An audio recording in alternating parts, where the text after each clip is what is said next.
Bienvenue. Aujourd'hui, on plonge dans une drôle de pratique du 19e siècle, la phrénologie. L'idée, un peu folle, de lire le caractère de quelqu'un juste en touchant les bosses de son crâne. Et pour nous guider, on s'appuie sur le livre de Mark Runville, Le langage des crânes. On va essayer de comprendre d'où vient cette science, ces idées clés, et comment on a pu penser qu'un crâne pouvait parler. C'est assez fascinant, non? Oui, c'est une histoire étonnante. Et tout commence avec une personne, Franz Joseph Gall. Exactement. Gall, il y a cette anecdote, quand il était gamin, à l'école. C'est ça. Il aurait remarqué que les élèves qui avaient une très bonne mémoire avaient souvent de grands yeux un peu saillants. Et de là, il tire une conclusion assez directe. Disons qu'il commence à échafauder son hypothèse, un lien entre le physique, la forme du corps ou de la tête, et les capacités mentales. D'accord. Et sur quoi repose sa théorie, plus précisément? Quels sont les grands principes? Alors Gall pose plusieurs bases. D'abord, pour lui, les facultés, qu'elles soient morales ou intellectuelles, elles sont innées. On est avec. D'accord, inné.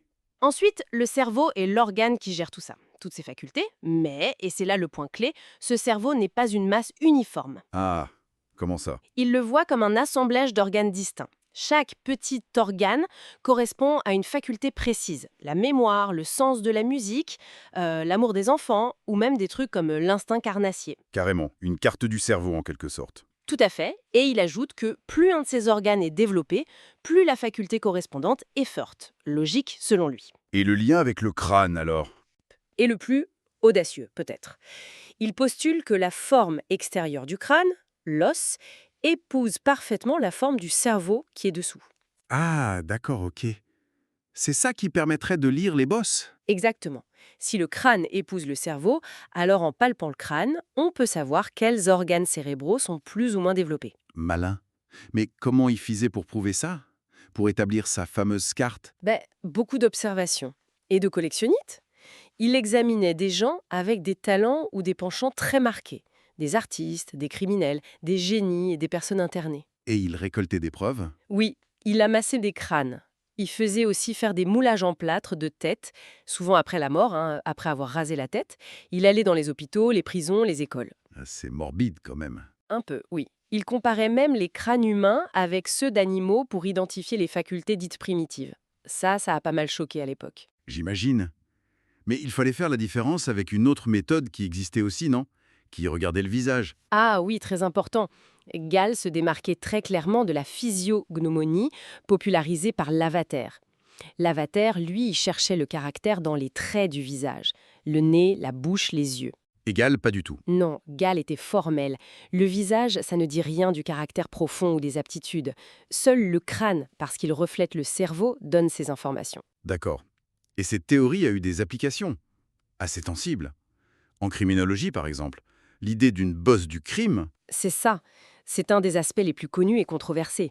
Gall pensait avoir identifié un organe du penchant au meurtre ou instinct carnassier. incroyable. Il l'a vraiment cherché sur des crânes. Oui, il raconte avoir examiné le crâne d'un condamné exécuté et y avoir trouvé une bosse spécifique à cet endroit précis de sa Mais carte. c'est troublant cette idée de lier une tendance au crime à une forme anatomique. Mais ça veut dire qu'il pensait qu'on naissait criminel, qu'on ne pouvait rien y faire? Alors non, pas tout à fait. Gall lui-même apportait des nuances. Il disait que l'éducation, la morale, les lois, tout ça pouvait, contrecarrer un penchant naturel. Ce n'était pas un destin écrit. Ouf. Mais quand même, l'idée qu'il puisse y avoir une prédisposition biologique liée au cerveau à commettre des crimes, ça, c'était radicalement nouveau, et ça a beaucoup fait débat, évidemment. On imagine. Et cette science ne s'est pas limitée à l'Europe. Elle a voyagé. Oui, tout à fait. Un exemple marquant, c'est l'expédition de Dumont-d'Urville, autour de 1840. Il y avait à bord un certain Dumoutier. Un phrénologiste. Exactement. Sa mission, faire des moulages en plâtre, sur nature, des têtes des populations rencontrées en Océanie, en Patagonie, un peu partout. Ça n'a pas dû être simple de mouler la tête des gens comme ça. Non, effectivement, beaucoup refusaient. Ils voyaient ça comme un tabou ou même de la sorcellerie, se faire raser, enduire la tête de plâtre. Compréhensible.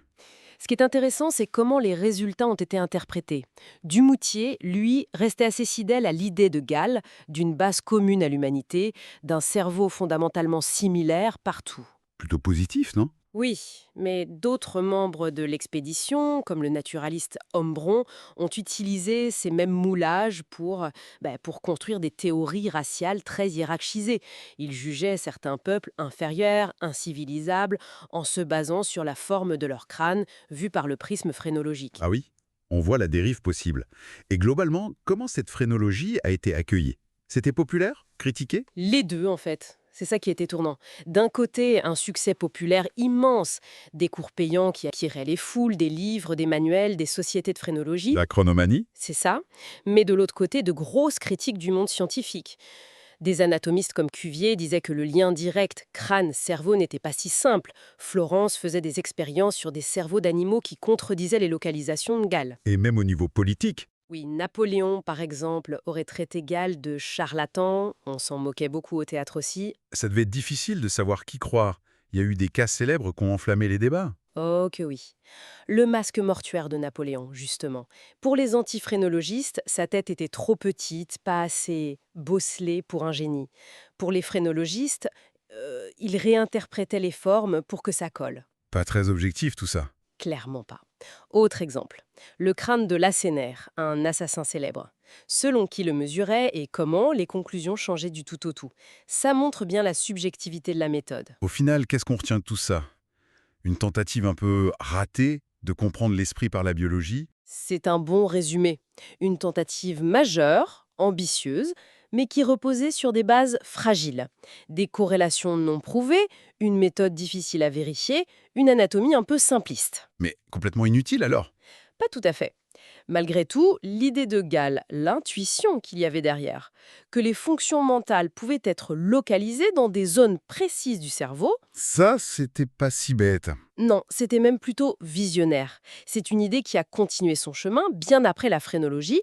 La neurologie moderne explore cette localisation, mais avec des outils et des méthodes radicalement différents, bien sûr. C'est le paradoxe. Une intuition juste, mais portée par une méthode fausse. C'est une histoire fascinante sur la façon dont la science se construit. Et se déconstruit parfois. Et ça nous laisse peut-être avec une question. Comment des idées sur qui nous sommes, même celles qui nous semblent aujourd'hui complètement dépassées, peuvent quand même influencer notre société, notre regard sur les autres?